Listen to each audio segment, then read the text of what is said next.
اليوم يصبح تطبيع العلاقات بين المغرب وإسرائيل أمرا بديهيا. وقد اختار العاهل المغربي الملك الحسن الثاني مستشاره للشؤون الاقتصادية والمالية هو أندري أزولاي. السلام شامل. والمغرب كما تعرف احنا دولة عربية وخصنا نتبعوا كاع الدول العربيات اللي هما غاديين في هذا الطريق نديروا بحالهم، ما غاديش نمشيو بوحدنا بطبيعة الحال نحن نعتقد أن إسرائيل دولة غاصبة، وأن أقل ما يقبل من دول المسلمين المقاطعة، أن تقاطعها. حتى إن بقي لإسرائيل جزء من أراضي المسلمين فهذا لا يهم. أخطر شيء في تقديرنا والله أعلم هو هذا التطبيع والدخول في علاقات عادية مع إسرائيل. وبالرغم من كل التحفظات فقد تم تأسيس زمن العناق المغربي الإسرائيلي، ولا يمكن برأي المراقبين التراجع عنه بل سيسير قدما. يعني ندير واحد القضية أخرى وهي واحد السيد اللي تعرفو اللي هو أندري أزولاي. المهم كنتي قلتي في واحد لونتروتيان وسور انترنت في واحد لارتيكل سور انترنت ومن حتى في واحد لا فيديو tu as accusé, vous avez accusé que André Azoulay c'est un sayan. شنو هي الصيان؟ صيان هو شي واحد اللي تتعاون مع الموساد تعطيه معلومات. Tout à fait. واخا هو هذه راه قضيه راه خطيره زعما سي ان كونسيي دو روا لو كونسيي ايكونوميك ديال لوتوريتي لا بلو au Maroc. il collabore avec le Mossad, تتعاون مع الموساد. يعني مع عندنا واحد يعني قريب للملك تكون معاه في البالي رويال داكشي. Mais c'est avec l'accord du roi. Mais le roi du Maroc, la monarchie marocaine, depuis 61, depuis Hassan II en tout cas, ça c'est sûr, elle collabore avec Israël et le Mossad main dans la main, avec les sionistes. Enfin, c'est pas, je ne dévoile pas un secret. Enfin, je veux dire, c'est connu et reconnu. Enfin, je veux dire, qui a formé les agents de la sécurité du palais, les gens du Mossad, qui a formé des officiers alors, et les officiels les s'entraînaient en Israël, se formaient en Israël. Mais ça c'est, enfin, je veux dire, un des premiers chefs d'État arabes à avoir accueilli des chefs sionistes, c'était le Maroc, avant tout le monde. Et au vu et au su, c'était en 86, il avait reçu Yitzhak Rabin et Shimon Peres, alors que la Palestine était sous occupation. Voilà, et puis que fait le Maroc, par exemple, contre la judaïsation de Jérusalem? Le soi-disant président du comité Al-Quds, mais c'est bidon. Enfin, mais c'est la propagande. Mais c'est des mots et des mots. Le Maroc, enfin, l'autorité, la plus haute autorité marocaine, c'est le roi. La monarchie marche main dans la main avec Israël et avec le Mossad. Donc, André Azoulay ne joue que le rôle de facilitateur, parce que c'était un ancien banquier. Il a beaucoup d'amis dans la banque à New York, à Paris, etc. Et grâce à lui, il tisse des relations pour aider le Maroc. Voilà. Et qu'il aide Israël par la même occasion. Mais Laurent se frotte les mains pour ça. Mais c'est magnifique, il n'y a pas de problème. D'accord. Oui.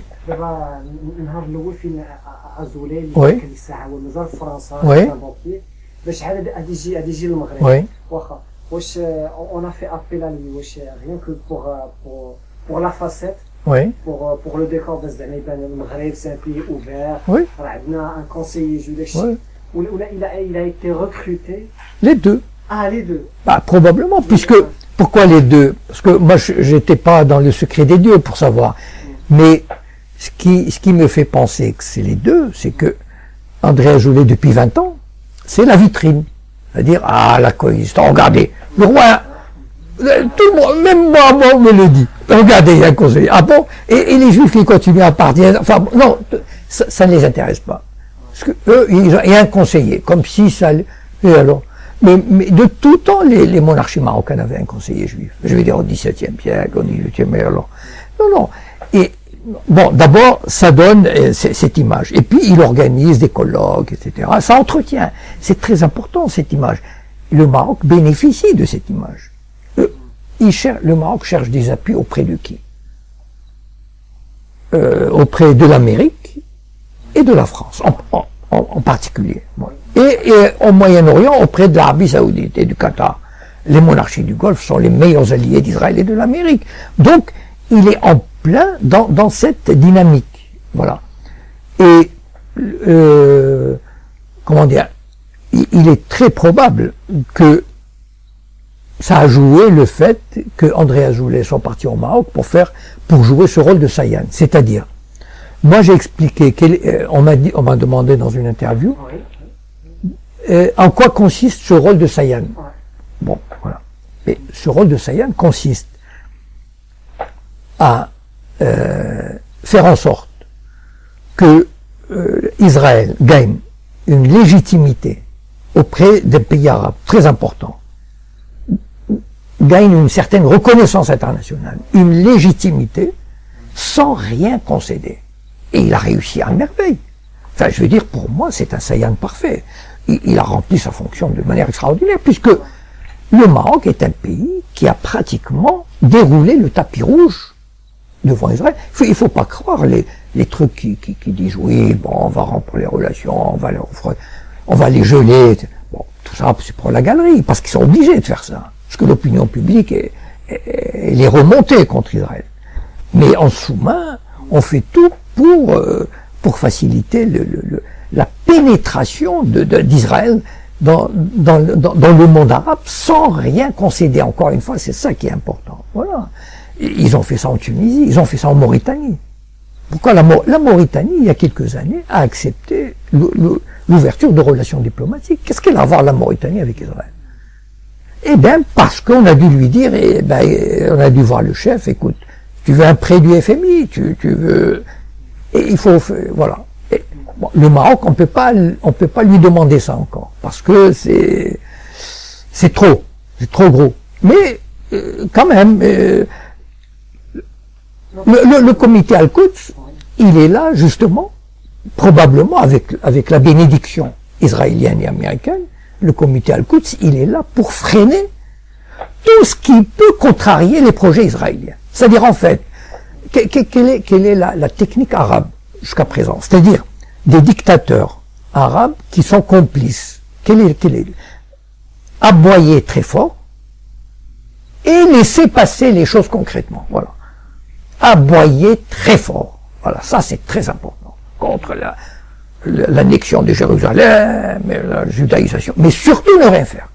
Surtout laisser Israël s'emparer de Jérusalem.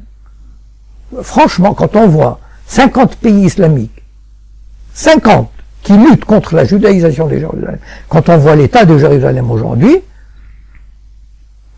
alors, où les 50 pays sont vraiment, ne valent rien, ah non, enfin je veux dire 50 pays, enfin, même 22 pays arabes, ou alors il y a une complicité, mais flagrante. Mais tous les pays arabes n'ont pas intérêt à avoir un État palestinien. Les pays arabes veulent un État palestinien croupion, un bantoustan, et qu'ils ferment leur gueule, et qu'ils s'aplatissent devant Israël. Mais enfin, je veux dire, si on n'a pas compris ça, on n'a pas compris grand-chose à la politique. Les pays arabes, ils détestent les Palestiniens. Ils ont toujours détesté les Palestiniens. Ils n'ont jamais cessé de les contenir, de les enfermer, de leur mettre des bâtons dans les roues. Enfin, je veux dire, de les affamer. Quand on voit l'état des Palestiniens, vous croyez que les pays arabes ne peuvent pas trouver $1 milliard pour les soulager? 1 milliard? C'est quoi 1 milliard? Regardez le Qatar, il achète des trucs. Ils ne trouvent pas, ils ne payent même pas l'argent qu'ils ont promis à l'autorité palestinienne. Non mais, voilà. Mais ils n'en ont rien à fiche. Ils veulent amener les Palestiniens à accepter les conditions israéliennes et qu'ils ferment leur gueule. C'est-à-dire le potentiel, de quoi avaient peur les États arabes? Du potentiel révolutionnaire que représentait la Palestine. Voilà. Et ça, ils en avaient la trouille. Je veux dire, ils sont très bien entendus avec l'Égypte de Moubarak, avec la Jordanie de Roi Hussein, etc., pour canaliser, enfermer les Palestiniens. Mais il faut parler. Voilà. Alors, ça, les champions du verbe, c'est les dirigeants arabes. Les dictateurs, c'est magnifique.